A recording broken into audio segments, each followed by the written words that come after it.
Voters lining up in St. Petersburg today on the third and final day in Russia's presidential election. With no real challengers, Vladimir Putin is expected to secure a fifth term, which will be another 6 years in power. This election taking place just 1 month after opposition leader Alexei Navalny died suddenly in a remote Arctic prison. His supporters called for protests at polling stations today in and outside of Russia.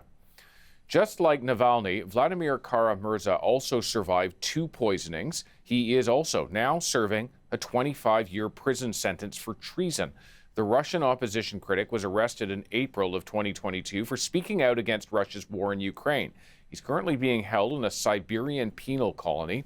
His wife, Evgenia, has since taken on his fight for a free and democratic Russia. And I asked her about the West's response to Putin and why she is continuing to speak up.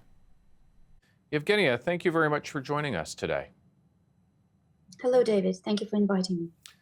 In his latest op-ed in the Washington Post, your husband, Vladimir, wrote from prison and called on the world to call out Putin's next term as illegal. What are you hoping the world will take from Putin staying on yet again? Well, I completely agree with my husband, and I completely support him in this call. And in fact, Vladimir has been advocating for this since 2020, when in Russia there was held a so-called referendum that completely destroyed the Russian constitution and basically made Vladimir Putin into a Tsar forever.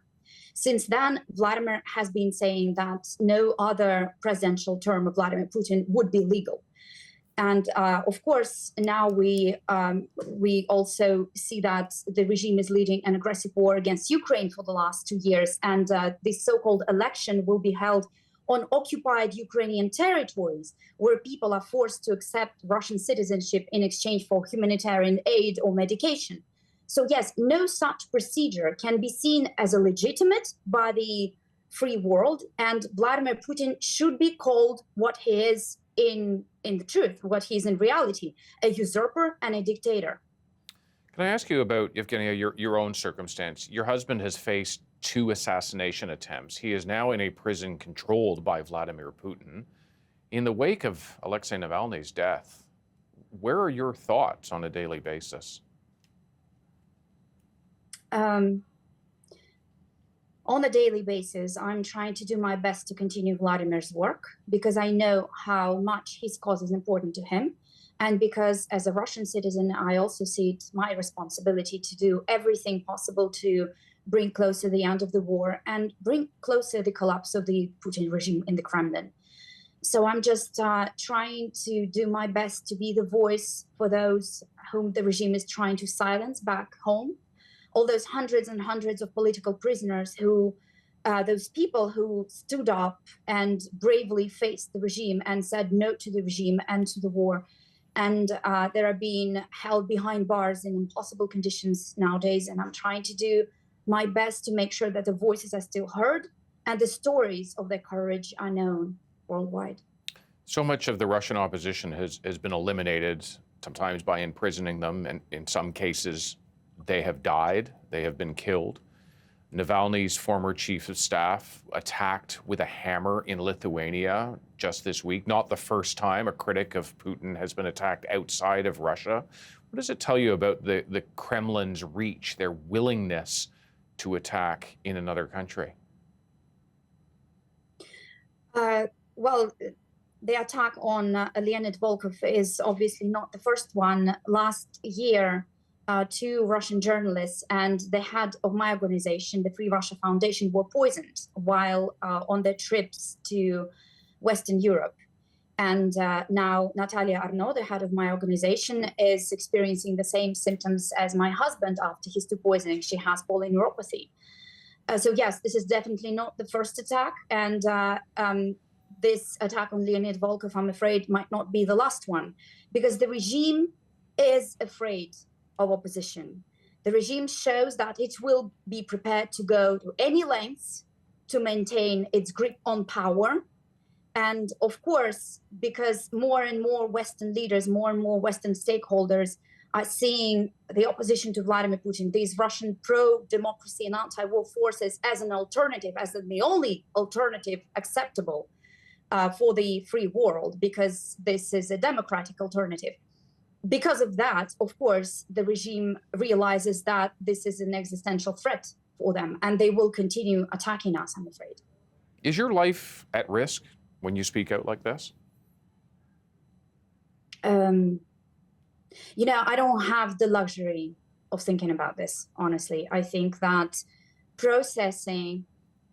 I have been going from one tragedy to another for years now without processing much, honestly, because I think that processing would be better left for those days when I can afford it, when I can afford falling apart, when I can afford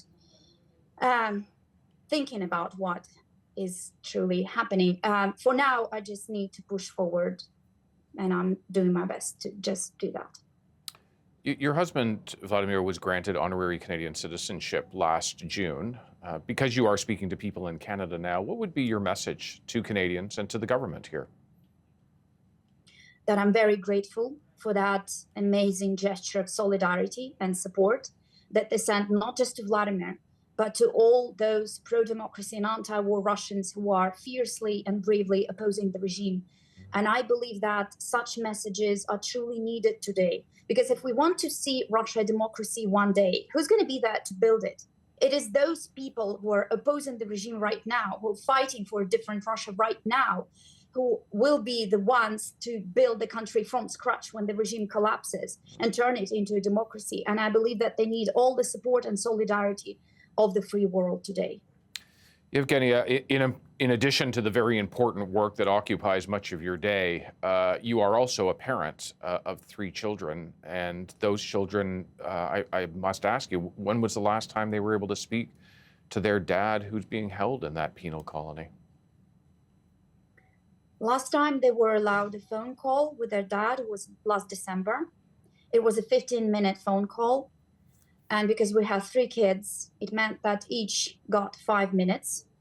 And I was there with a timer, literally with a timer. I could not allow any one of them to talk to their dad for longer than 5 minutes, because that would mean that I would deprive the other 2 of the time with their dad. And of course, I myself was not able to talk with him beyond just saying, honey, I love you, because I didn't want to take that time away from the kids. And that was the first phone call in over half a year. So yes, we don't get that luxury of talking to Vladimir often. Evgenia Kara-Murza, thank you very much for your time today. Thank you very much.